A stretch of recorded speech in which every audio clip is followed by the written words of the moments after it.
is how to configure and how to set up your Raspberry Pi Zero W. So I just bought a kit, which I recommend is the easiest way, even if you already have experience with Raspberry Pis. It just comes with a lot of the stuff that you need, and I've tried to look at it for just buying all the parts individually, like just the stuff that I need, and it's about the same price anyway, so you might as well just go with the kit. So this is the Zero W. I just bought it from Vilros, their starter kit. It's like 28 bucks. So I usually just buy that, and then I'll get my own mini SD cards. So it comes with everything that you need except for a mini SD card, and then you'll also need a keyboard and a monitor to be able to set it up. I mean, you could even do that, at your local library or whatever, but if you have one at home, it makes it even easier. So I'm just going to go over putting it together with this kit.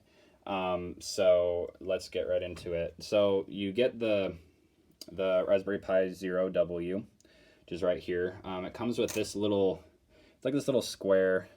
See if you can get it on there. That will go right on the processor. It's just a heat sink.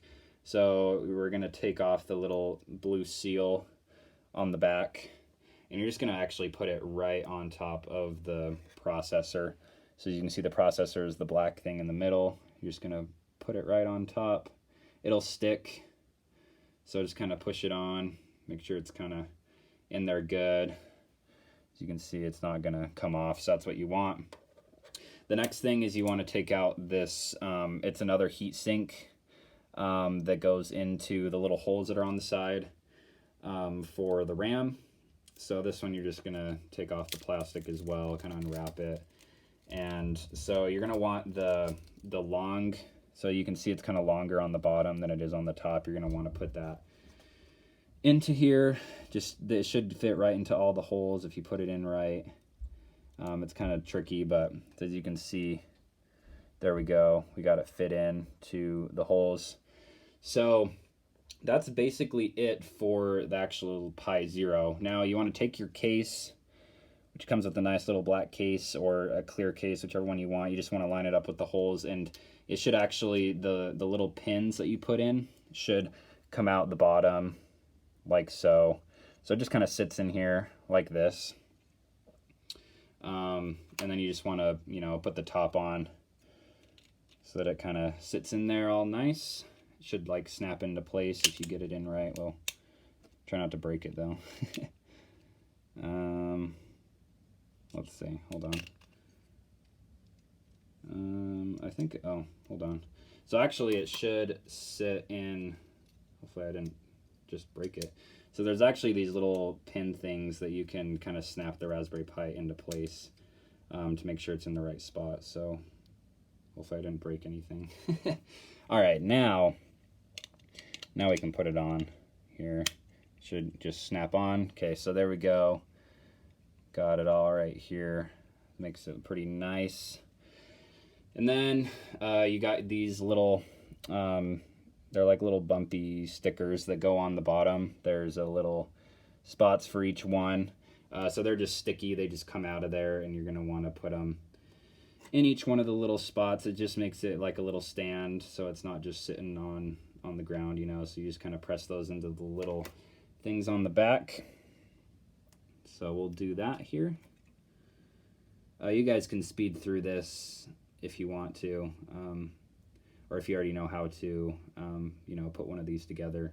This is just for, like first timers and never done it before. It's pretty straightforward. I mean, you can kind of just figure it out by like the stuff they give you, but so you want to put these in. It's just a nice little case, so everything works well together. All right, so we got them all on there. Make sure they're pressed in. And then you got your charging cable right here. So you're just going to plug that into the wall. Make sure that it's in the on position. So it has a little thing at the end. So that's going to plug into the far left jack. It has a little power symbol on it on the case, so you're going to want to plug that into there. And then this is the USB adapter. So this is going to go in so you can use a keyboard. It's going to go right next to the power I'm going to plug that one in like so. Maybe I have it upside down. That's why. Okay. And then this is the HDMI adapter. It's just a little thing, so that goes on the very end. So sometimes a little difficult to get it in with the case, but you should be able to kind of wiggle it in there. I do have this one upside down, that's why.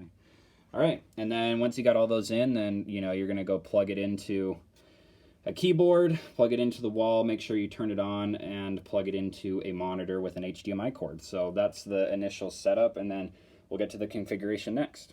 All right, everyone, so now that you got your Raspberry Pi all assembled, we need to put a operating system on a mini or a micro SD card.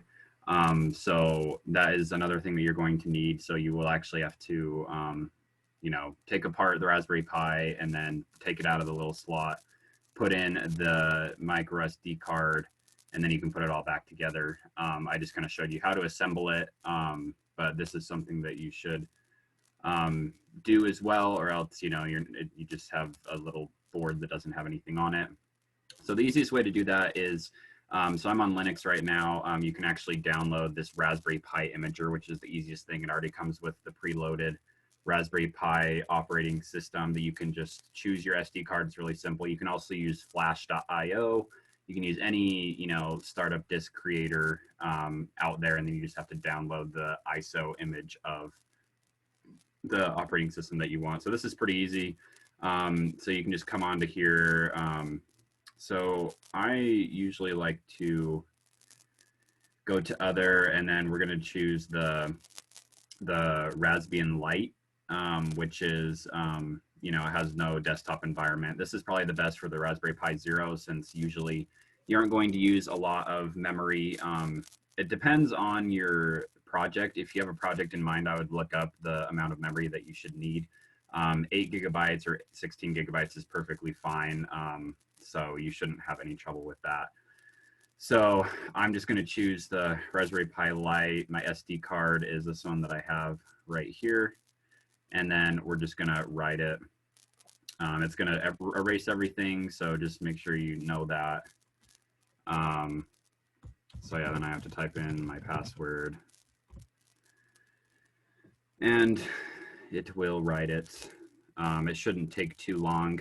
After it's written, then you should be able to just put it right into the little slot that the Raspberry Pi Zero comes with, and then it will be good to go. So that's basically it, and then we'll just skip to when this is done writing. All right, so now it says that the Raspberry Pi OS Lite has been written to internal SD card reader. Now remove the SD card from the reader. So then we're good to take it out and put it in the Raspberry Pi. So let's go do that. All right, everyone, welcome back. Now we are going to configure the Raspberry Pi on your computer. So I actually kind of already set it up, and I'm going to show you guys how to set it up. I'm using SSH, which basically makes it so I can remotely log into my Raspberry Pi on my laptop or any other computer that's on my network. But it's the same thing. You'll just have to plug it into a monitor and into a keyboard, and it should load for a little bit, load the operating system. Every time you're going to reboot it or whatever, it'll do that. It'll do a lot of commands. Then it will come up with something like this. It'll ask for a login. So your username, the default username is Pi, and then the default password is just Raspberry, as you can see me typing here. And so that will let you log in, and you'll get to a prompt like this, like mine. And all you're going to do is type sudo rasbi-config. It's going to bring you to this interface right here. So here you have the system options. So you can come onto here, and you're going to want to go in and change your password very first.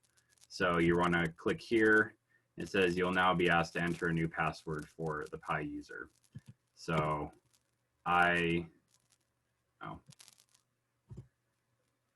and so then you're going to put in the new password, which mine will probably be the same that I set it as. It says password changed successfully. So then you're going to want to go on to system options. With your Raspberry Pi Zero W, it actually has Wi-Fi. It cannot use 5 gigahertz Wi-Fi. It can only use 2.4 gigahertz. So just make sure that you have that enabled, that you're broadcasting that gigahertz range of your Wi-Fi, or else it cannot connect to it. Or you can just use an Ethernet cable if you have an adapter for the Raspberry Pi Zero. The bigger Raspberry Pis actually have an Ethernet jack, so you can just plug it right into there. But if you don't, then you're going to go on to wireless LAN. You're going to want to enter the SSID, which is the name of your network. So you got to type it in. So just say it's like Joe's Wi-Fi, right? Click OK, and then you're going to enter the passphrase. This is a fake one, so you're going to put in the passphrase, let that go, and you want to go down to interface options. You're going to want to go to SSH, and you're going to want to enable it. So I already enabled it. It'll say right here, it'll just kind of sit there for a second, but it's actually enabling SSH, and then it should come back SSH server is enabled, which mine is because I'm using it right now. And then that is basically it. Once you have SSH enabled, then you can basically get off of your monitor and everything. You can go on your actual computer, use an SSH program. Either on Windows you can get it, or Linux has it right in the command line. So that's pretty nice. I'm just using Linux to get onto this. You have to know what the IP address is to be able to SSH into it. You can statically change that, but it takes a little bit longer. But what you'll do is you'll just go down to here to finish, and it should say, do you want to reboot? If you changed anything, you'll click yes.